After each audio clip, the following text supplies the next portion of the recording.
When Sylvester Stallone walked onto the set of The Steve Harvey Show, the energy was light, easy. The audience expected charm, a few laughs, and maybe a couple of behind-the-scenes stories from Hollywood. And Steve, he was ready, cue cards in hand, heart wide open, ready to guide the conversation with his usual mix of wit and wisdom. But when Stallone took his seat, and his eyes landed on the small silver cross hanging from Steve's chest, something shifted. The tone, the air, the purpose. What began as a friendly interview was quietly transforming into something much deeper. Because in just a few moments, Steve Harvey wouldn't be the one asking the questions. He'd be the one holding back tears. What Stallone was about to share would change everything. And it started with one quiet, unexpected sentence. "Can I tell you something I've never said in public before?" "Oh, and before we begin, let us know where you're watching from. We love seeing your reactions." It was a Wednesday evening in Atlanta. The audience inside Tyler Perry Studios had just settled into their seats, most of them expecting the usual blend of warmth and laughter that the Steve Harvey Show reliably delivered. The lights dimmed, and the stage lit up as Steve walked out with that familiar half-grin and a twinkle in his eyes. His stride was steady, confident, but casual, like a man who had nothing to prove and everything to give. The cards in his hand barely mattered. Steve rarely stuck to the script anyway. On this night, though, the smallest detail caught the camera's lens, and soon after, caught a soul, the thin, silver crucifix hanging from his neck, nestled just below the collar of his dark, tailored jacket. It shimmered under the lights, unassuming but present, and it would become the quiet thread that stitched the evening together. Steve greeted the crowd, joked about Atlanta traffic, teased someone in the front row about their bright yellow shirt, and then, with a tone of reverence, introduced his guest. "Now look, y'all know this man. You grew up watching him fight for every inch in the ring. You watched him take bullets and keep moving. But what you might not know is that behind the muscle, behind the growl, is one of the most thoughtful, deeply grounded human beings I've ever had the pleasure of talking to. Ladies and gentlemen, give it up for Mr. Sylvester Stallone." The room erupted into applause as the legend walked onto the stage, dressed in a pair of dark jeans, a navy sport coat, and a quiet confidence that needed no introduction. He gave a quick wave, nodded at Steve, and shook his hand before easing into the guest chair. They started light. Steve asked about the early days in Hell's Kitchen, and Stallone chuckled about being rejected from casting calls because of his slurred speech and crooked smile.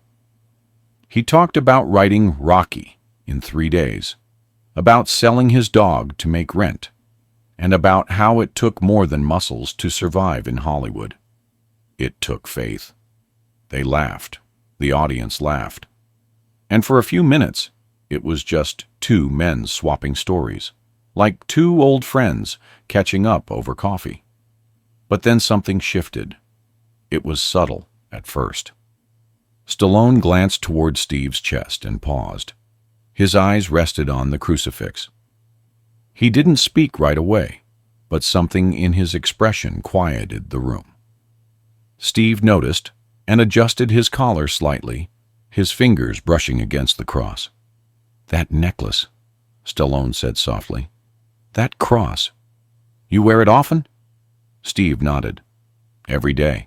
Haven't taken it off in years." There was a pause. Not awkward, just real.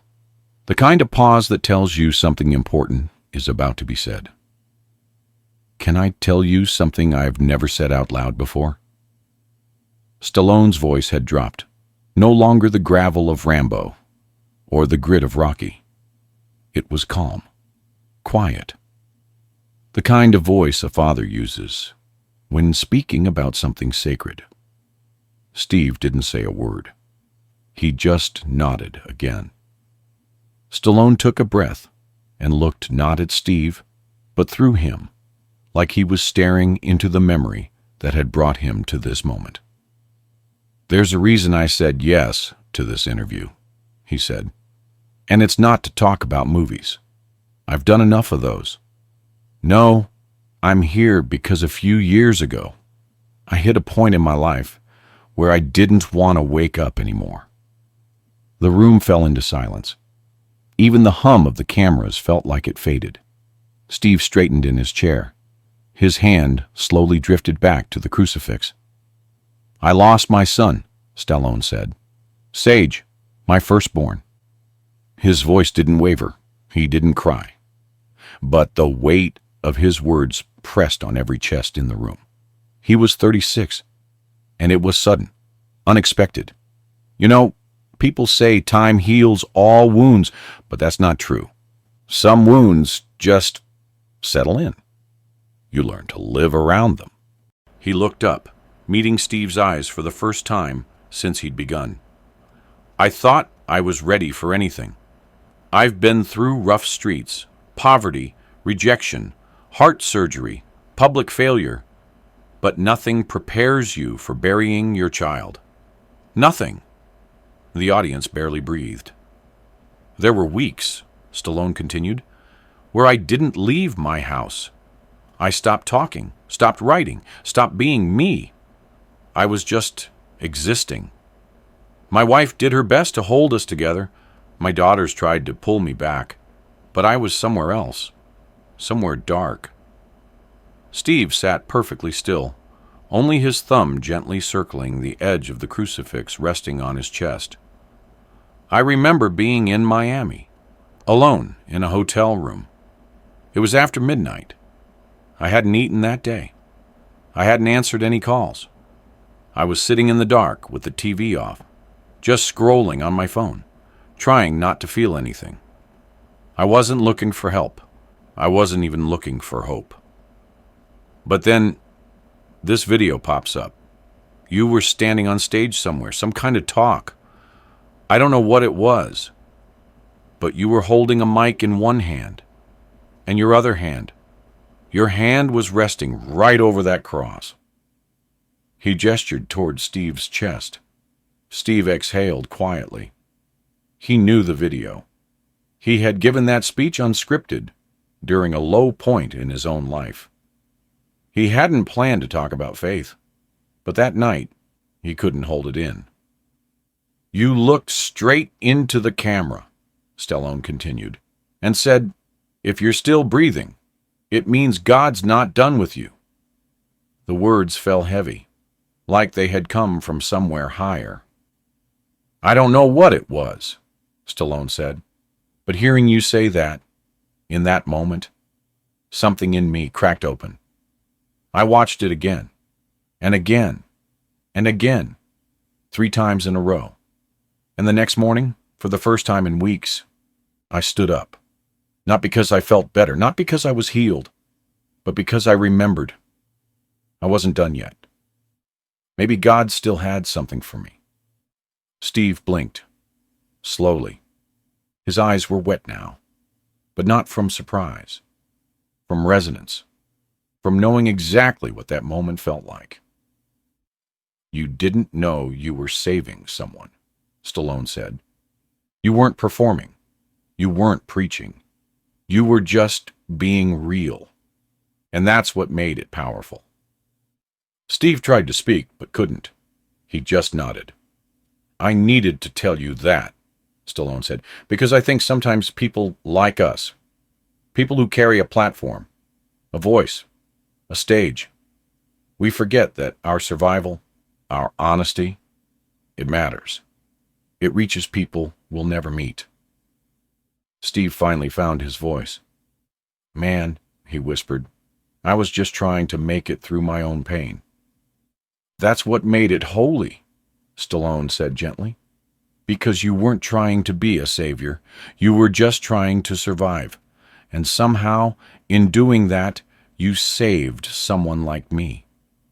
The moment stretched, the room still, the silence sacred.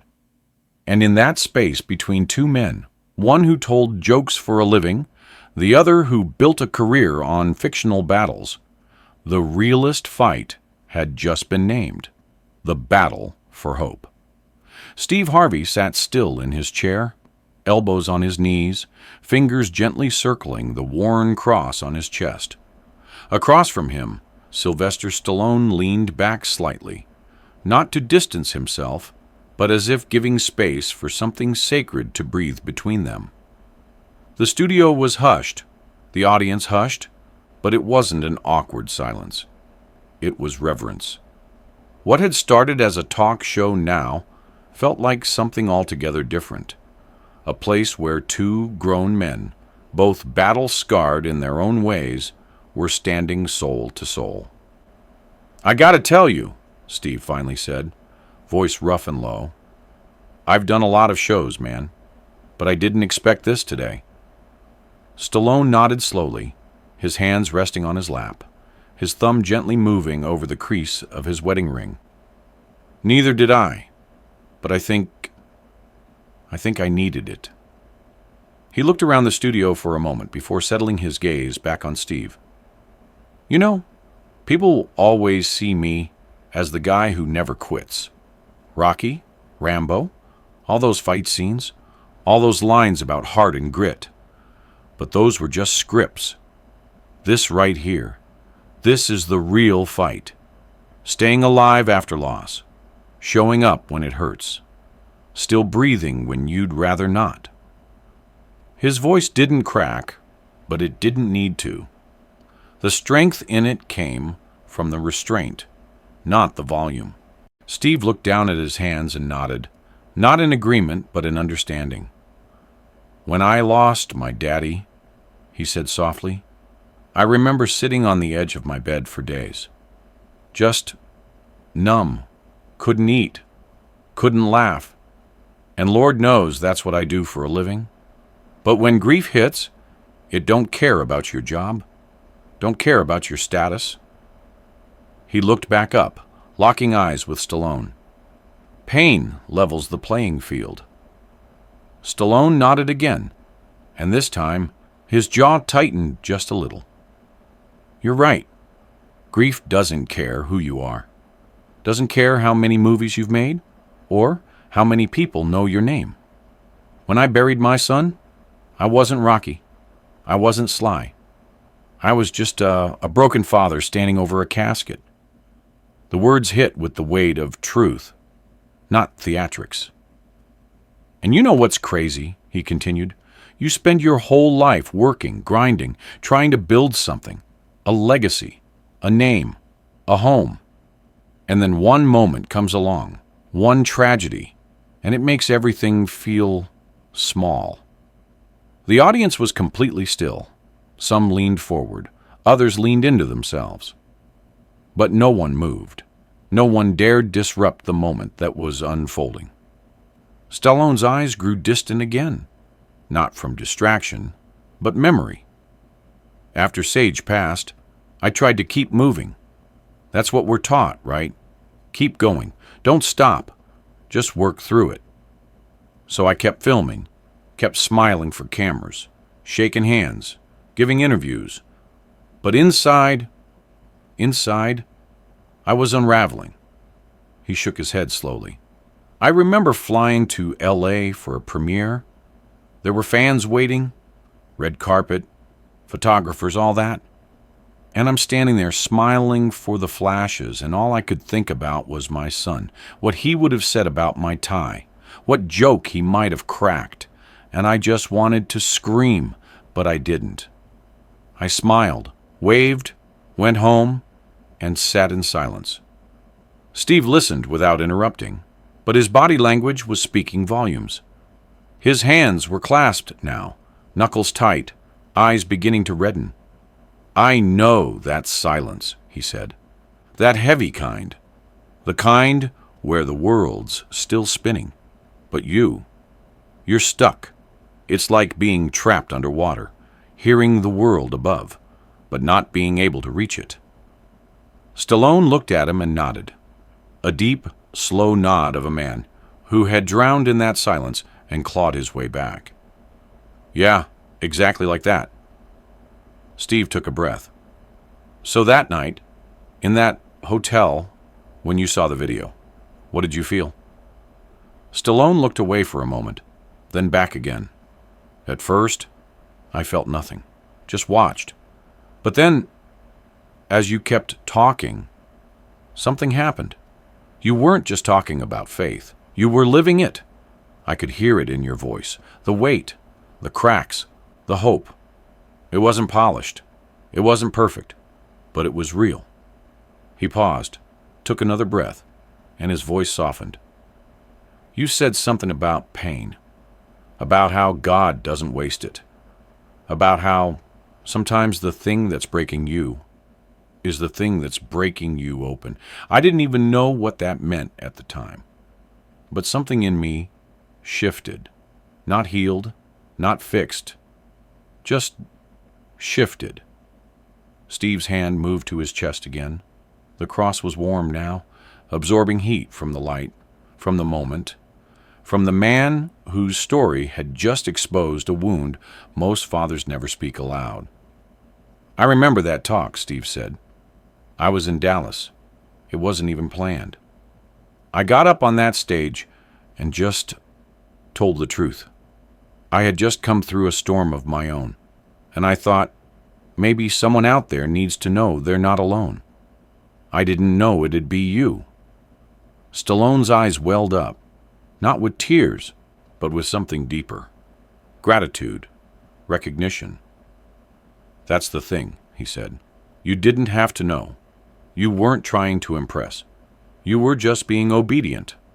That's what made it sacred.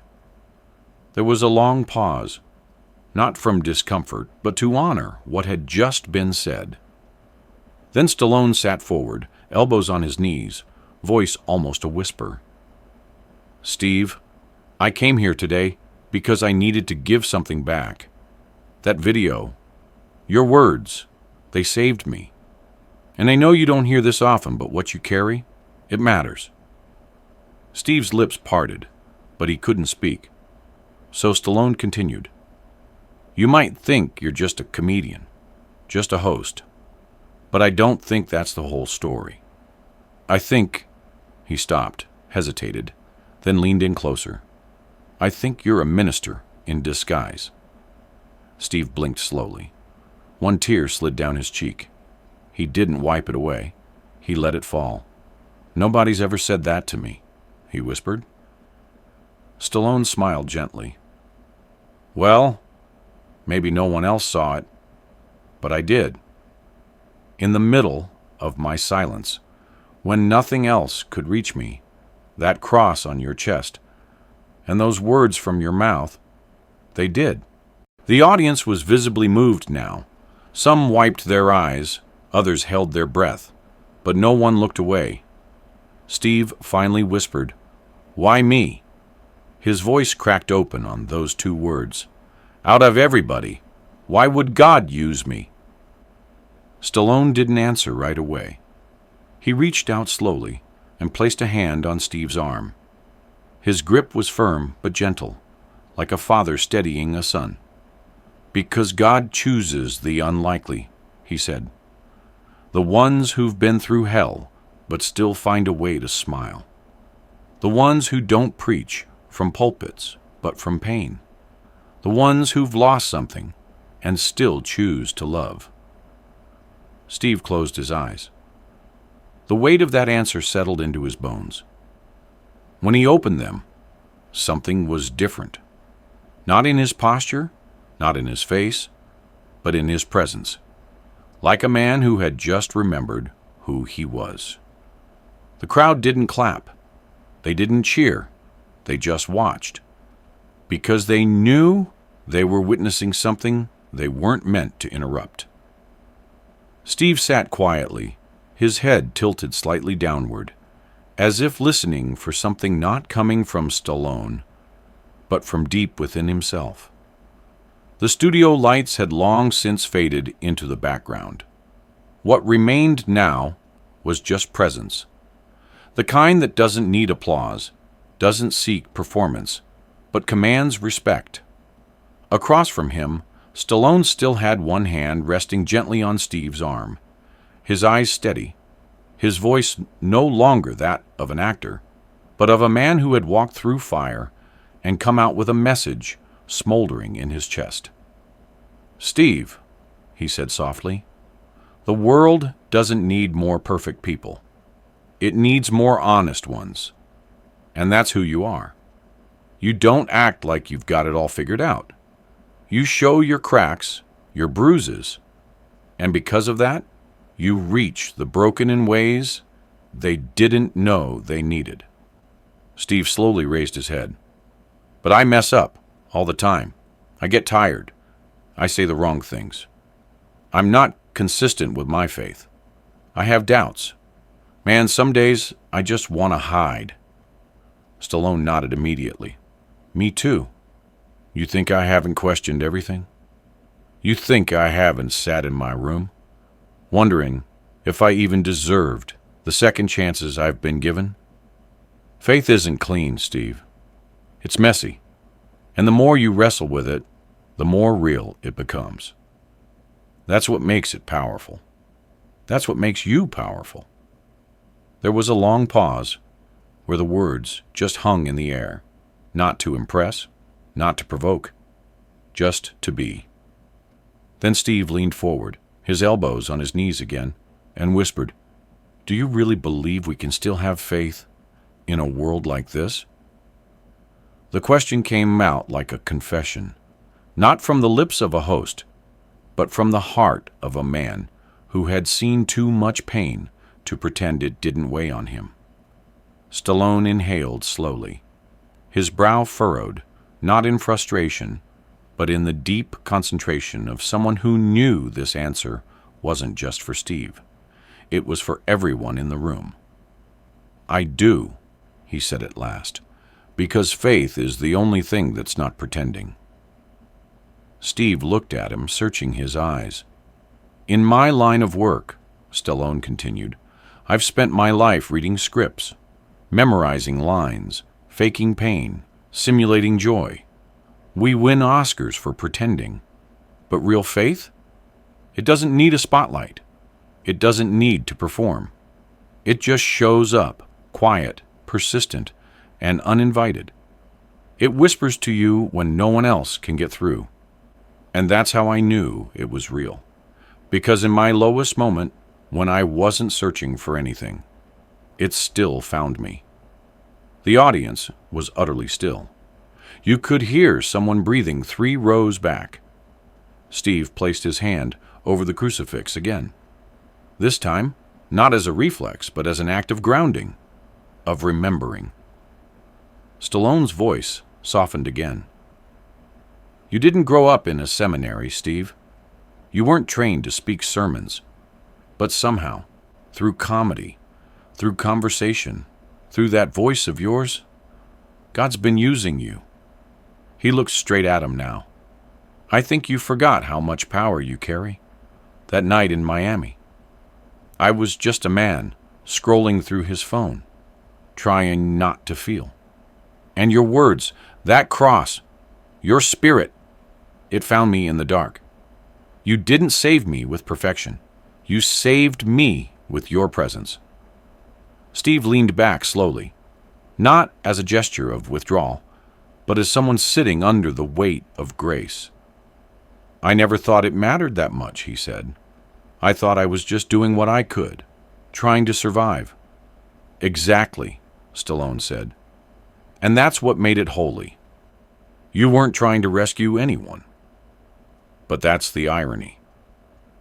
Sometimes the people who are just trying to get through the day end up being the very ones who carry others. There was another silence, not out of hesitation but of recognition. Then Stallone said something that caught Steve completely off guard. "You said something in that video that stayed with me ever since. I remember the lighting. It wasn't great. You were standing on a stage, holding a mic in one hand. and your hand over your chest. And you said, sometimes your pain is your ministry. Sometimes your comedy is just the disguise God uses to send someone hope. Steve looked stunned. You remember that? Every word, Stallone replied. I needed to, because those words carried me. I held on to them, wrote them down, read them when the silence got too loud. I wasn't watching a show that night. I was being lifted. Steve's lips trembled. He didn't cry in front of crowds often. He was the strong one, the funny one, the anchor. But this time, the tears came, not from weakness, but from the sacred recognition that his voice had mattered, that his pain hadn't been wasted, that his walk through the fire had lit a path for someone else. Stallone reached into his jacket and pulled out a folded piece of paper. I wrote it down, he said, and I've carried it with me for years. Do you mind if I read it back to you? Steve could only nod. Stallone unfolded the paper carefully, like something holy. Then, in a voice softer than any character he'd ever played, he began. God doesn't always use the mighty or the perfect. Sometimes he picks the broken, the overlooked, the ones who've bled quietly behind closed doors, because they know how to speak to the pain of others. You don't need a pulpit to preach. You don't need a robe to be called. And you don't need a church to carry the word. Sometimes your pain is your purpose. Your comedy is your cover. And your voice is the only Bible someone will hear today. Steve bowed his head. Tears ran freely now. No shame, no holding back. The weight of those words washed over him like rain after drought. Stallone set the paper down on the table between them. You thought you were just making people laugh, but you were reaching hearts. You were saving lives. You were carrying light. Steve whispered, Why me? It came from a place of honest wonder, not self-pity. Stallone smiled gently, because you've been through enough darkness to recognize someone else's, and you still chose to speak light. Then something unexpected happened. Steve stood, slowly, as if led by something deeper than thought. His body didn't shake from fear or performance, but from awe. He looked at Stallone, eyes wide with something like revelation. I've thought about walking away, he admitted. From all of this, the spotlight, the pressure, the constant demand to be strong. So have I, Stallone said, rising with him. More than once. But here's the thing, Steve. God didn't call the version of you who's always got it together. He called this you, the one who doubted, the one who wept, the one who wasn't sure he could go on, but did anyway. They stood face to face now. Two men, no cameras, no titles, just truth. You're not a comedian who happens to believe, Stallone said. You're a messenger who happens to be funny. Steve took a deep breath, the kind that reaches down into your ribs and pulls something loose. What do I do with this? He asked, voice trembling. You keep shining, Stallone replied. Be the light you didn't know someone else was waiting for. And just like that, the moment shifted. Steve turned to the crowd, eyes filled with something timeless. Let's pray, he whispered. No script, no fanfare, just a man whose life had just been reframed by the very faith he'd once doubted. The audience rose quietly to their feet. No applause, no cue, just silence, sacred silence.